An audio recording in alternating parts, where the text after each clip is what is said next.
الحمد لله رب العالمين والعاقبة للمتقين والصلاة والسلام على سيد المرسلين وعلى آله وصحبه أجمعين أما بعد رب اشرح لي صدري ويسر لي أمري واحلل عقدة من لساني يفقه قولي رب زدني علما أما بعد فأعوذ بالله من الشيطان الرجيم بسم الله الرحمن الرحيم ولله الأسماء الحسنى فادعوه بها وذروا الذين يلحدون في أسمائه سيجزون ما كانوا يعملون۔ اللہ تعالیٰ کی حمد و ثنا اور رسول معظم صلی اللہ علیہ وآلہ وسلم پر درود و سلام کے بعد میرے بھائیوں، میرے دوستوں، میری طبیعت بھی خراب ہے، گلا بھی خراب ہے، لیکن میں اس کے باوجود دو چار باتیں آپ سے کہوں گا۔ وہ انتہائی ضروری اور علمی باتیں ہیں، آپ پوری توجہ دیں گے تو آپ کو سمجھ میں آئے گی۔ وہ کوئی عام موضوع نہیں ہے کہ آپ کو فوراً سمجھ میں آ جائے، اس لیے تھوڑی سی توجہ دیں اور اللہ سے دعا بھی کریں کہ اللہ مجھے کہنے کی توفیق دے اور آپ کو سمجھنے کی بھی توفیق دے۔ میں نے قرآن مجید کی آیت پڑھی ہے وَلِلَّهِ الْأَسْمَاءُ الْحُسْنَى فَادْعُوهُ بِهَا۔ جب ہم اللہ پر ایمان لاتے ہیں تو اللہ پر ایمان لانے کا معنی یہ ہے کہ اللہ رب العزت کے اسماء ہیں، اللہ رب العزت کے اسماء ہیں، ہمیں ان پر بھی ایمان لانا ہے۔ اگر کوئی کہتا ہے میں اللہ کی ذات پر ایمان لاتا ہوں لیکن اس کے اسماء پر ایمان نہیں لاتا، اللہ کے اسماء ہیں رحمان ہے، رحیم ہے، غفور ہے، غفار ہے، تو اس نے اللہ کی ذات پر ایمان نہیں لایا۔ تو اللہ کی ذات پر ایمان لانے کا معنی اور مفہوم یہ ہے کہ اللہ تعالیٰ کے اچھے اچھے نام ہیں، ہم ان پر بھی ایمان لائیں۔ اس کے بعد دوسری بات یہ ہے کہ اللہ رب العزت کے یہ جو نام ہیں یہ صرف نام نہیں ہیں، بلکہ یہ نام اپنے اندر معنی رکھتے ہیں، صفات رکھتے ہیں۔ مخلوق میں ایسا ہوتا ہے کہ کسی کا نام عبداللہ ہے لیکن اکفر الناس، سب سے بڑا کافر، کسی کا نام شیر خان ہے لیکن بلی سے ڈرتا ہے، ایسا ہوتا ہے مخلوق میں۔ لیکن جو اللہ کے نام ہیں وہ سارے کے سارے کیا ہیں؟ معنی پر مشتمل ہیں، سارے کے سارے نام صفات پر مشتمل ہیں۔ رحیم کا معنی رحم کرنا، علیم کا معنی جاننے والا۔ اللہ کے جتنے بھی نام ہیں وہ معنی پر مشتمل ہیں۔ اس کی دلیل وَلِلَّهِ الْأَسْمَاءُ الْحُسْنَى، اللہ تعالیٰ کے اسماء حسنہ ہیں۔ حسنہ کا معنی وہ اتنے خوبصورت ہیں، اتنے اچھے ہیں، اتنے اعلیٰ ہیں، اتنے عمدہ ہیں، اتنا حسن کمال جمال ان میں پایا جاتا ہے کہ اس کے بعد کوئی کمال اور جمال موجود نہیں ہے۔ جب ہم یہ کہتے ہیں یہ آدمی سچا ہے، اس کا مطلب ہے کہ یہ اس کا وصف ہے، یہ اس کی صفت ہے، یہ آدمی جھوٹا ہے۔ یہ تو اللہ رب العزت کے سارے نام کیا ہیں؟ حسنہ ہیں۔ یہ ہمارا یقین ہونا چاہیے، ایمان ہونا چاہیے۔ اِنَّهُ كَانَ لَا يُؤْمِنُ بِاللَّهِ الْعَظِيمِ، کہ یہ کافر ایسے ہیں کہ جو اللہ پر، اللہ کون؟ اللہ جو عظیم ہے اس پر ایمان نہیں لاتے۔ اللہ پر ایمان لانا اور بات ہے، اس بات پر ایمان لانا کہ وہ عظیم ہے یہ اور بات ہے۔ کہ اللہ رب العزت عظیم ہے، رحیم ہے، کریم ہے، یہ اور بات ہے۔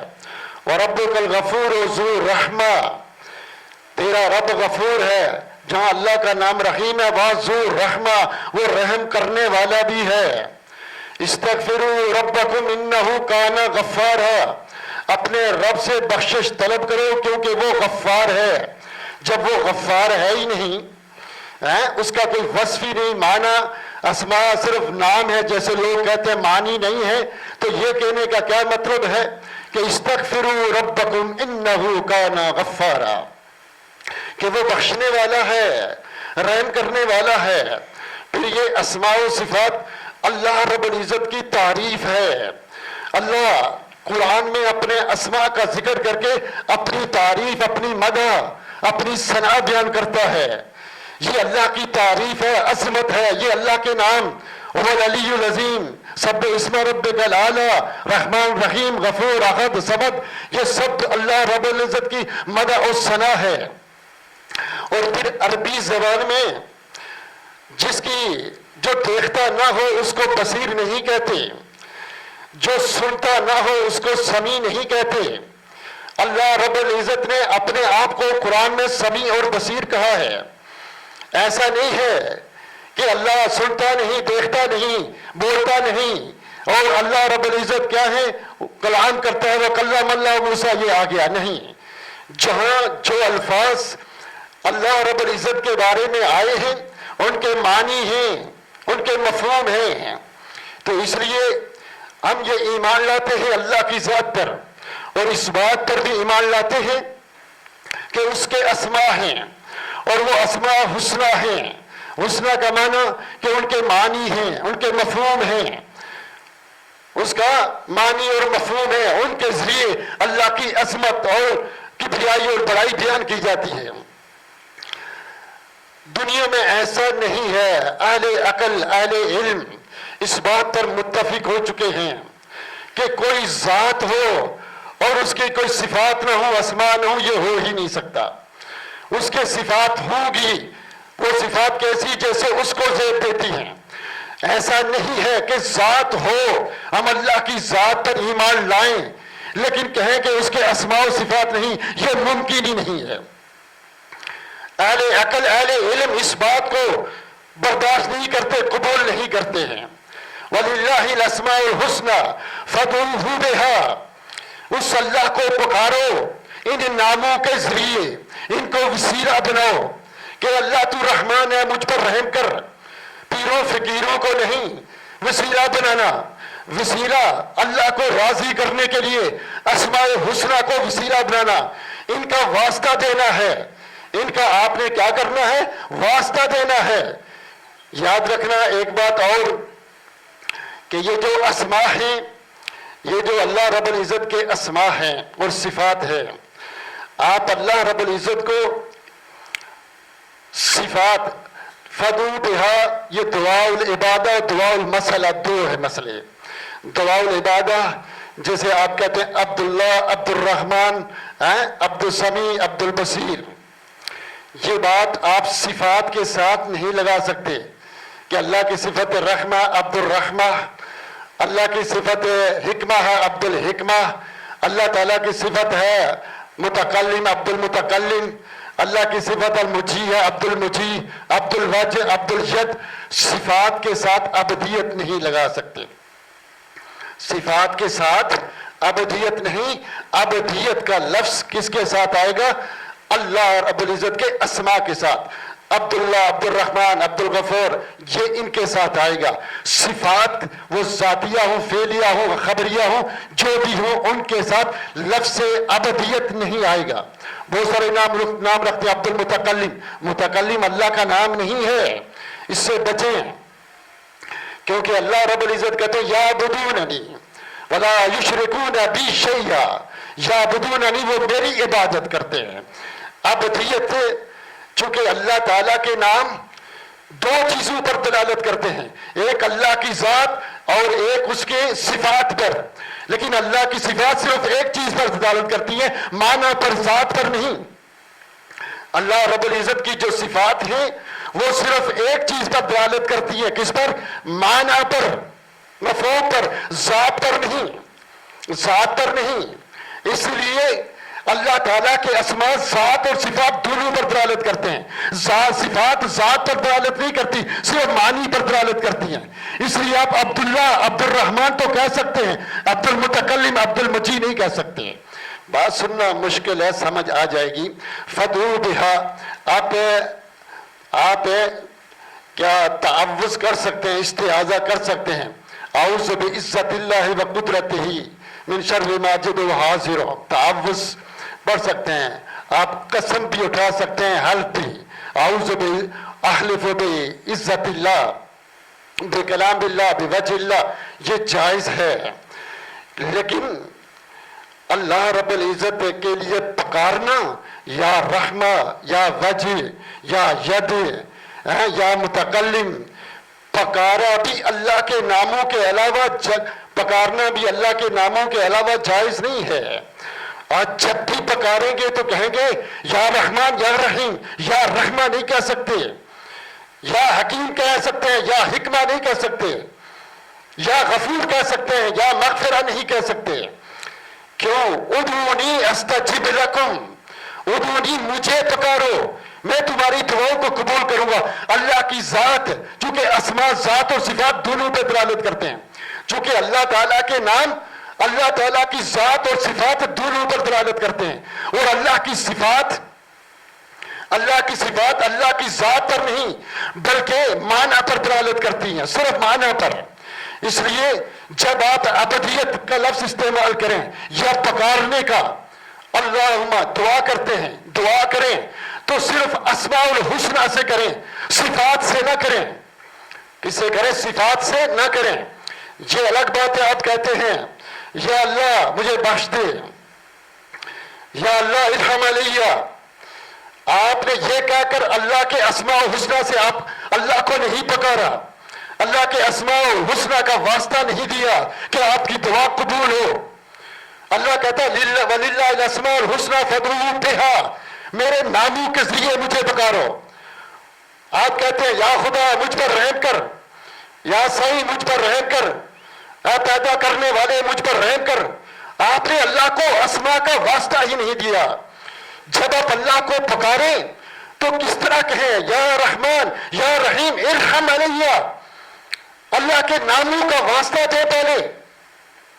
یا غفار، اے بخشنے والے اغفر، جیسے اللہ کے رسول دعا مانگتے تھے یا حیو یا قیوم برحمتک استغیث اصلح لی شانی کلہ فلا تکلنی الی نفسی طرفۃ عین ابدا۔ اللہ کے اسماء الحسنہ کو پکاریں، اللہم انک عفو تحب العفو فاعف عنی۔ اللہ تعالیٰ کے اسماء الحسنہ کا واسطہ دے ربنا۔ اور یاد رکھیے گا، ایک انسان کچھ مانگتا ہے، عام مانگتا ہے، ایک خاص مانگتا ہے۔ جب آپ عام مانگیں تو عام لفظ استعمال کریں، عام لفظ، جیسے ربنا آتنا فی الدنیا حسنہ وفی الآخرۃ حسنہ وقنا عذاب النار، عام ہے۔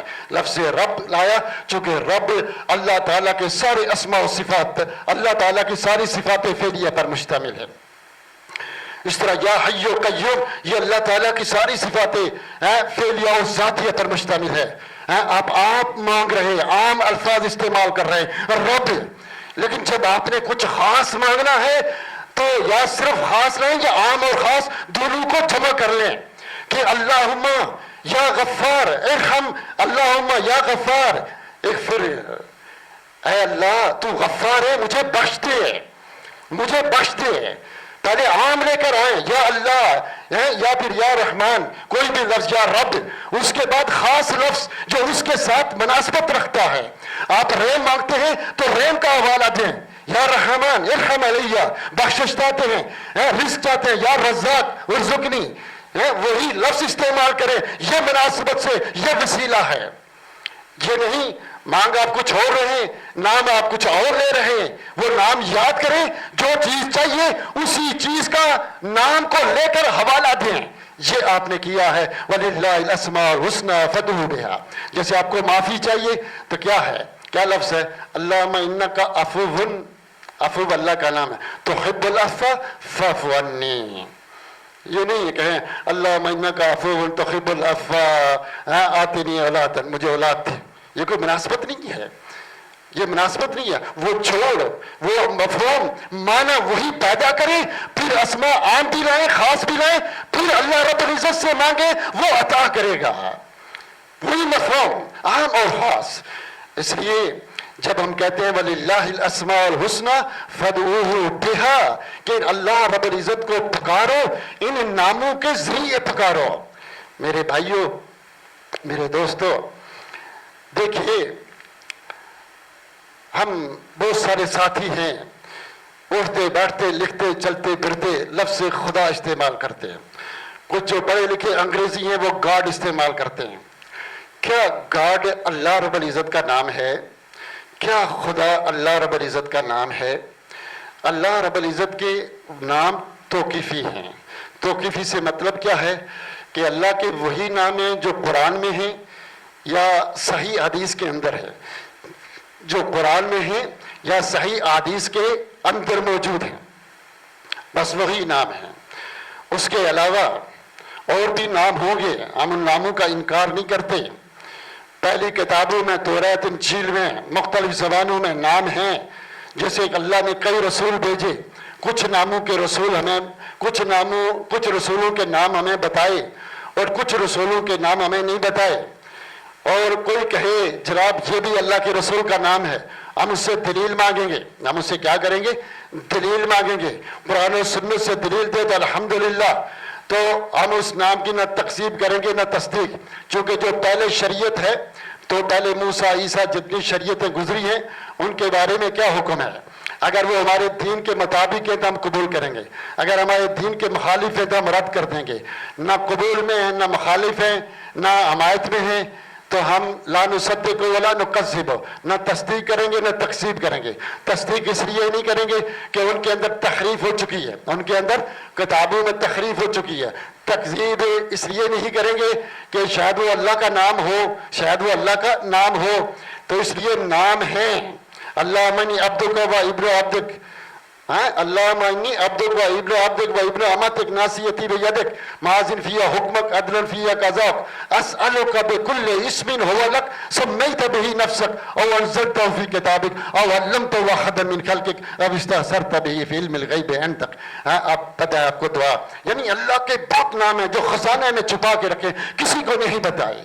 حتیٰ کہ اللہ کے رسول صلی اللہ علیہ وسلم نے کہا اللہ کے کچھ ایسے کلمات ہیں جو مجھے ابھی نہیں پتا، قیامت کے دن اللہ مجھے بتائے گا.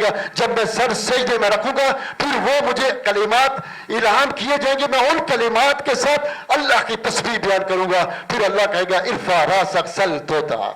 تو اس لیے اللہ تعالیٰ کے بے شمار نام ہیں، لیکن ہم پابند ہیں ان ناموں کے جو قرآن میں آئے. اللہ رب العزت نے قرآن میں اپنے نام رکھے یا صحیح حدیث کے اندر وہ نام آئے ہیں، وہ نام آئے ہیں. ہم ان ناموں کے پابند ہیں کہ ان ناموں کے ذریعے اللہ کو بلائیں، ان ناموں کا وسیلہ دے ذریعہ. خدا قرآن میں نہیں آیا، خدا حدیث میں نہیں آیا. گاڈ سائیں، اوپر والی ذات نیچے، یہ معنی تو صحیح ہے. اللہ کی ذات کے بارے میں خبر دینا اور ہے، صفت اور ہے، نام الگ چیز ہے. یہ بڑا تنگ مسئلہ ہے.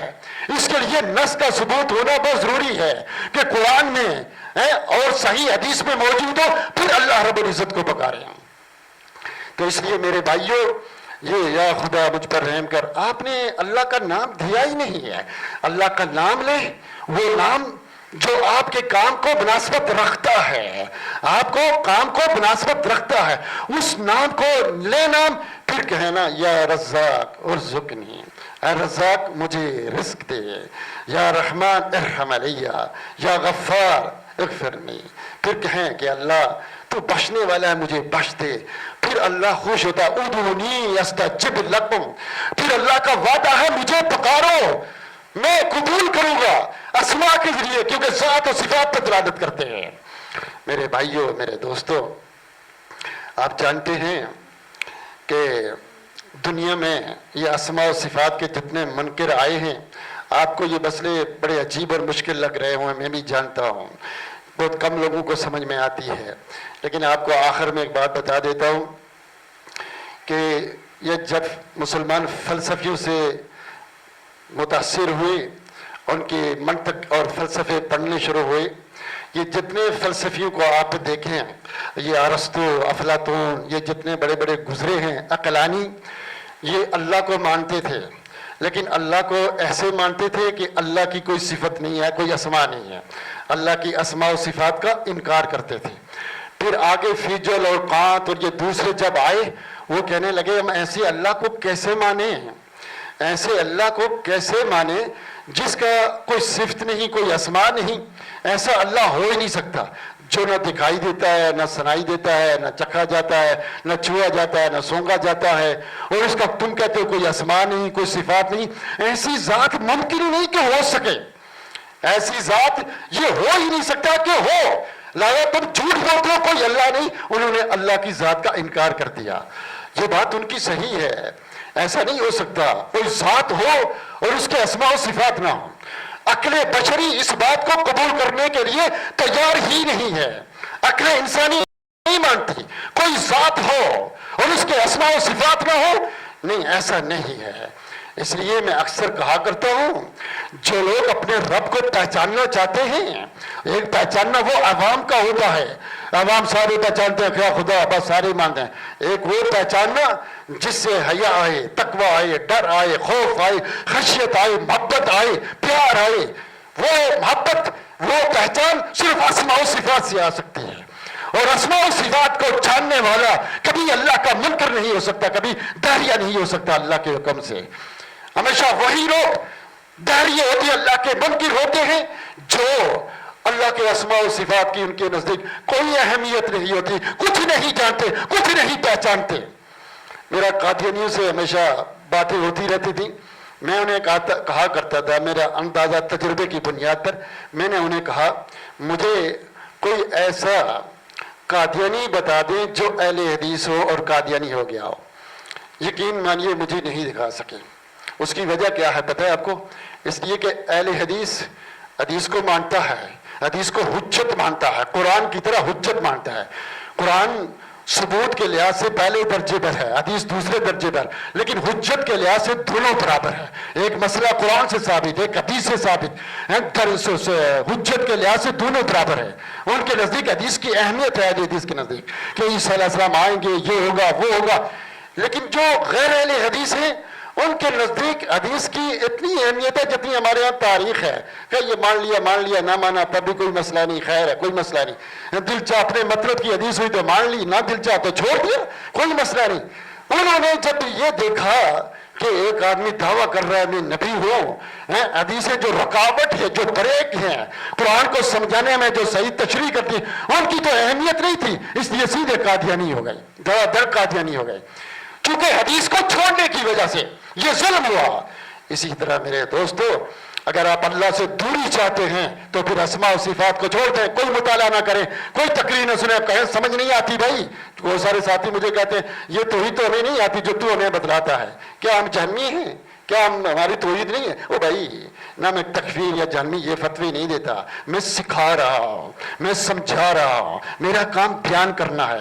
میں بہت ساری باتیں ابھی اسماء و صفات کی بتا سکتا ہوں، لیکن یہ بھی آپ کے پلے سے اڑ جائیں گی۔ جو میں نے بتلا دی اپنے ذہن میں رکھیں، پوچھیں، سوال کریں، تحقیق کریں، جو اس مسئلے کو جانتے ہیں ان سے پوچھیں، چونکہ اللہ کے قریب ہونے کے لیے، اللہ کو پہچاننے کے لیے اسماء و صفات سے پیاری چیز کوئی دوسری نہیں ہے۔ آپ شادی کرتے ہیں، جا کے لڑکی کہتے ہیں، لڑکی آتی ہے جی، لڑکی ایسی ہو، اس کی جان پہچان ہونی چاہیے، لمبی چھوٹی موٹی کیا خوبصورت ساری، پھر لے کر آتے ہیں، پھر گھر آتے ہیں، اس کے حسن اور ظاہر ہوتا ہے، اچھے کام صفات اور پیار آتا ہے۔ اسی طرح جب اللہ کو آپ پہچانیں گے اسماء و صفات کے ذریعے، آپ کے دل میں محبت آئے گی، اور پھر جو اسماء کا آپ ذکر کریں گے وہ محبت اور اندر جائے گی، پھر آپ اللہ کی عبادت کریں گے۔ انت عبد اللہ کانک تراہ فإن لم تراہ فهو یراک، کہ انسان اللہ کی عبادت ایسے کرے جیسے اس کو دیکھ رہا ہے۔ یہ کیفیت نہیں، کم از کم وہ تو دیکھ رہا ہے۔ یہ کیفیت نہیں پیدا ہو سکتی، یہ کیفیت پیدا ہو ہی نہیں سکتی جب تک آپ کے دلوں میں اسماء و صفات کا تفصیلی علم داخل نہیں ہوا۔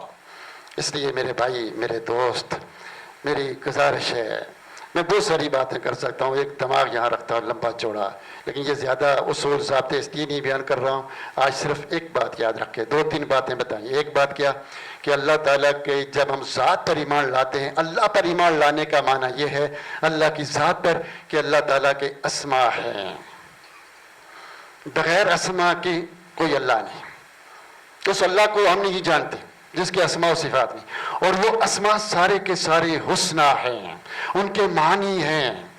جیسے رحیم کا معنی رحمہ ہے، ربک الغفور ذو رحمہ ہے، اور یرحم اللہ رحم کرتا ہے. علیم اللہ کا نام اللہ کی ذات پر دلالت کرتا ہے. پھر علم پر، اور یعلم اللہ جانتا ہے. یہ 3 باتیں اپنے ذہن میں رکھیں، 3 باتیں اپنے ذہن میں رکھیں. جانتا ہے، اور اللہ تعالیٰ کے اسماء ہیں، اور وہ سارے کے سارے حسنہ ہیں، اللہ کی صفات پر مشتمل ہے. ہم نے جب اللہ کو پکارنا ہے تو ان اسماء کو ڈھونڈیں گے، ان اسماء کو، اور ان اسماء میں سے ان اسماء کو ڈھونڈیں گے جو ہمارے موضوع کے مطابق رکھتے ہیں. جو چیز ہمیں چاہیے اسی نام کو. آپ کو علم چاہیے، یا علیم، اللہ کا نام علیم ہے، علم کا واسطہ. توبہ کہتے ہیں تواب ہیں، اللہ میں توبہ کرنا، توب علیہ انک انت التواب الرحیم. توبہ کہیں. رحم چاہیے، رحیم بخشش چاہیے. ہر نام کے ساتھ اس نام کو جوڑیں، پھر عام اور خاص دونوں کو جمع کریں. پیچھے اللہم ربنا اس کو بھی جمع کریں، پھر آگے خاص لے کر آئیں، پھر اس کو اللہ کو پکاریں. اور نام کے ساتھ، صفات کے ساتھ نہیں. وہ بخشنے والا خبر تو دی جا سکتی ہے خبر، لیکن بخشنے والا اللہ کا نام نہیں. کہتے ہیں رحم کرنے والے، وہ اوپر والی ذات. بھائی یہ اللہ تعالیٰ نے آپ نے اللہ تعالیٰ کو اس کے اسماء کا وسیلہ نہیں بنایا. وہ وسیلہ گاڑی پہ بیٹھیں گے تو آپ حیدرآباد جائیں گے نا، گاڑی پہ بیٹھیں گے کیسے؟ کھانا کھائیں گے، دوائی کھائیں گے، تبھی شفا ملے گی نا. اس طرح اسماء الحسنہ کو وسیلہ بنائیں. بغیر وسیلہ کے، بغیر وضو کے نماز نہیں ہوتی، وہ بھی ایک وسیلہ ہے نماز کی قبولیت کا. اسی طرح اسماء کا واسطہ دینا یہ بھی ایک وسیلہ ہے، یہ ہماری دعائیں قبول ہوں. تو میرے بھائیوں، اللہ سے دعا کرتا ہوں اپنے لیے، آپ کے لیے، سب کے لیے، کہ اللہ تعالی ہمیں اسماء و صفات کا صحیح علم عطا کرے، اور اللہ رب العزت اپنی محبت عطا کرے، وہ محبت جس کی وجہ سے ہم گناہ چھوڑ دیں، برائیوں سے بچ جائیں. میرے دوستو، نماز، روزہ، زکوٰۃ، حج، یہ سب اسی وقت کام آتا ہے جب ہمارے دل کی اندر کی دنیا بدلے، تقوی آئے. اور تقوی اللہ کو جانے بغیر کبھی آ سکتا نہیں ہے. وآخر دعوانا